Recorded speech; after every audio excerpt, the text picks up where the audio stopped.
Assalamualaikum warahmatullahi wabarakatuh. Allahumma sholli ala Sayyidina Muhammad wa ala ali Sayyidina Muhammad. Pemirsa yang dirahmati Allah, marilah kita simak ceramah dari Kiai Haji Abdullah Gimnastiar dengan tema Sakit Hati Karena Ditagih Hutang. Sebelumnya marilah kita perbanyak sholawat minimal 1000 kali sehari, agar hidup kita penuh barokah dan mendapatkan syafaat kelak. Jangan lupa berikan dukungan kepada channel kami dengan memberikan super thanks seikhlasnya. Semoga menjadi amal jariah bagi Anda. Selamat menyaksikan. Masih ada waktu nih.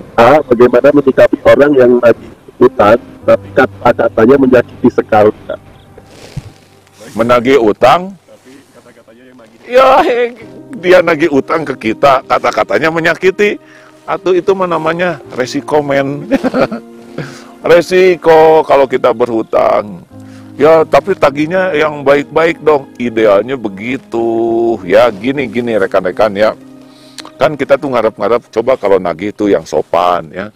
Kemudian kalau bisa mah, ya nagih ya dia yang bayar, gitu kan? Kan? Ini benar ide dari Pak Faruk. Jadi yang nagih utang tuh bawa oleh-oleh. Ini mau makin menderita. Karena kita berharap. Kita punya utang, orang nagih ke kita. Kita nggak bisa ngarap apa-apa dari orang itu. Makin kita berharap, makin sakit hati. Tapi dia ngomongnya nggak enak, yaitu resiko kalau kita belum bayar, ya.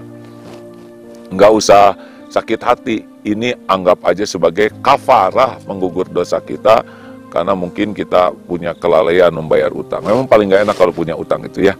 Posisinya jadi di bawah, nggak bisa apa-apa, kemana-mana nggak enak, ngomong nggak enak. Aduh, paling... Nah kita ya kalau ngutangin uang ke orang, kita harus tetap jaga kehormatan orang itu. Jadi kalau misalkan kita nih posisinya lagi diomongin gak enak, ini pelajaran. Oh kalau nanti ada orang utang ke saya tidak akan ngomong gak enak ya. Tetap aja sebetulnya tidak semua orang tuh pengen ngutang kalau nggak kepepet amat. Memang ada yang ngutang karena konsumtif, tapi ada yang ngutang karena darurat. Nah kita juga harus bijaksana lah ya. Udah. Nggak usah, kalau menurut Asi bayar aja lah utangnya ya. Hah? Apa? Kalau supaya nggak diomongin jelek, itu dia nggak ada buat bayarnya. Nah, harus minta ke Allah, karena yang bisa ngebayarin utang itu Allah. Gimana caranya? Ya perbanyak tobat, ya air mata tobat kuncinya. Sampai sholatnya dibagusin, dibanyakin. Lalu jauhi maksiat, ya karena kalau udah maksiat itu udah jauh dari pertolongan Allah. Lah itu ada orang nggak sholat, tukang maksiat, uangnya banyak ya tapi nggak barokah. Karena berkah itu membuat tenang. Kayaknya banyak persoalan ya. Iya. Masih ada waktu 8 menit lagi ya. Asa panjang sekarang ya. Syukuri.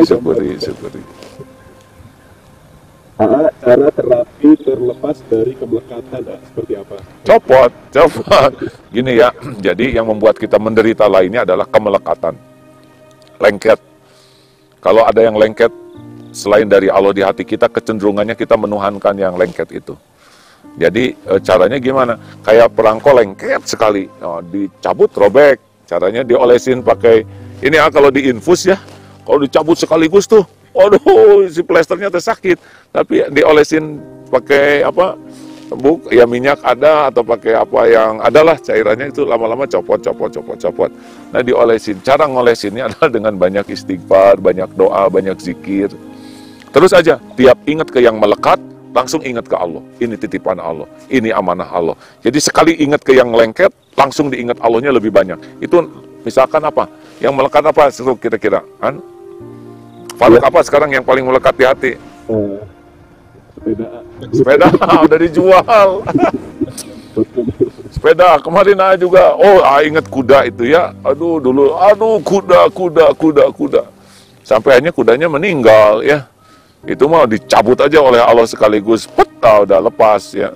Nah, mulai dari itu harus tidak boleh ada harta, benda, popularitas, termasuk subscriber, follower, kemudian penampilan, ini pengen kelihatan awet muda terus, ya mau apa, terima aja, jadi tua tuh dinikmati, ya.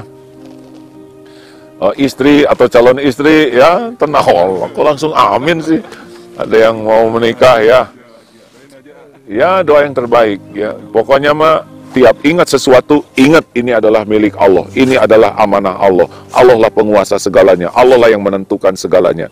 Kalau ingat sesuatu, harus segera ingat kepada Allah. Makin dominan nanti ingat Allahnya, nanti lambat tahun lepas. Ya, kalau itu lengket terus di hati, sehingga lebih banyak ingat ke dia daripada ingat ke Allah, ya siap-siap aja kalau nanti Allah mengambil. Banyak istighfar, banyak zikir, banyak ingat kepada, banyak doa, ya. Pokoknya ingat Allahnya didominankan. Ada lagi, Ruk? Ada. Ada yang hutang dan meninggal, apakah ahli waris berhak membayarnya? Iya dong. Kalau orang tua punya hutang, meninggal, kita anak-anaknya. Ladang amal untuk anak-anaknya membayarkan. Wah, jadi berat dong. Enggak, nanti Allah akan menolong kita. Gini ya, orang itu biasanya tidak bisa bayar utang karena emang gak niat. Kan ada yang pinjam, dah itu mas saya mah pinjam, itu mah kaya lah, banyak duit, pinjam segini mah gak ada apa-apanya. Dia gak akan bisa bayar tuh. Walaupun sedikit utangnya. Walaupun banyak utangnya, tapi niat bayar oleh Allah dimampukan. Karena kita bisa bayar itu kalau Allah memampukan. Nah, yang intinya di niatnya ini. Allah tahu dia niat bayar atau tidak. Dia berusaha bayar atau tidak. Nanti jalannya dari mana? Dari mana aja ada. Wah, saya nggak mungkin kebayar utang saya banyak. Nggak mungkin tuh versi kita. Ya, kalau Allah mau ngebayarin mah beres we. Ya, beres. Percaya. Makanya jangan menganggap remeh utang. Karena itu kalau dianggap remeh, nanti akan jadi ngutang terus kemana-mana. Harus diniatkan. Ini utang. Ini bukan ngeganjel saya nih.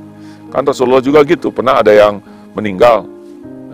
Udah hampir tuh menyolatkan, ditanya dulu, ini punya utang nggak? Oh iya, dia punya utang. Rasulullah nggak jadi menyolatkan, silakan solatkan. Wah, dikejar oleh para sahabat. Ya Rasul, tolonglah solatkan.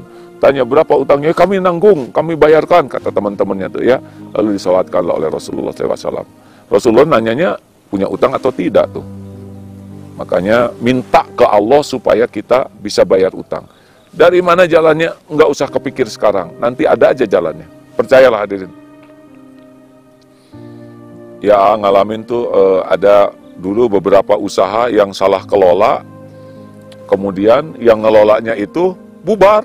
Nanti kebagian ditagih utangnya. Hah? Orangnya nggak ada. Data-datanya nggak ada. Tapi ditagih. Aduh, gimana ini? Alhamdulillah. Allah takdirkan itu Pak Gatot. Ya, yang jadi ketua yayasan, saya siap bantu. Ya, beliau kerja lunas itu. Caranya adalah digerakkan hamba Allah yang bisa merekondisi perusahaan ini dari sakit jadi sehat, dan yang tidak ada dibangun lagi jadi bisa bayar utang. Coba sendiri bingung waktu itu harus gimana, selain kerjaan banyak, amanah banyak ya, tapi Allah gerakan hamba Allah yang memang bisa menjadi jalan lunasnya utang. Ini asli benar hadirin terjadi ya. Jadi Allah punya cara sendiri di dalam membayarkan hutang kita. Bisa dari tempat yang tidak diduga-duga. Terima kasih ini Mas Gatot menjadi jalan, dan juga timnya ya, Masya Allah. Dan ini dari Denny Hadian di Melbourne. Yesterday is history, tomorrow is mystery, but today is a gift. That's why we call it present. Gitu kata Kung Fu Panda. Kung Fu. Terima kasih Den, monitor nih di Melbourne sekarang udah agak siangan ya. Thank you Den. Dulu pernah sakit dan ketika sembuh diungsikannya ini ke rumah Den ini di Melbourne. Di sana musim dingin waktu itu ya, kebalikan dengan di Eropa.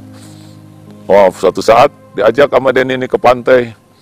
Pas turun dari mobil kan nggak siap tuh, waduh dingin sekali. Deninya cari parkir, waduh saya kedinginan. Terus ada pohon, saya harus sembunyi di belakang pohon. Tiba-tiba banyak orang-orang bule datang ke pohon itu. Waduh, tuh merasa, kenapa orang-orang pada datang ke sini? Ternyata mereka tuh bawa HP, apa dulu tuh Pokemon atau apa sih, yang ada mainan yang zaman populer itu. Lupa lagi ya. Pokemon Go ya, oh aduh. Nah itulah, memang kurang nyambung, tetapi itulah kenangan A bersama Denny. Den, nuhun Den, Vita, makasih ya, istrinya Vita tuh ya.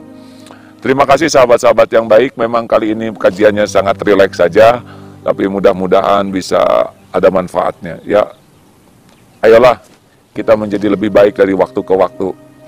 Jangan sibuk dengan casing, tapi kita makin tua, isi kita harus lebih baik. Dan itu hanya bisa terjadi kalau kita serius sekali ingin menjadi baik dan membersihkan hati dari harap terhadap makhluk, cukuplah berharap dari Allah Subhanahu wa taala. Hasbunallah wa ni'mal wakil, ni'mal maula wa ni'man nasir. Assalamualaikum warahmatullahi wabarakatuh.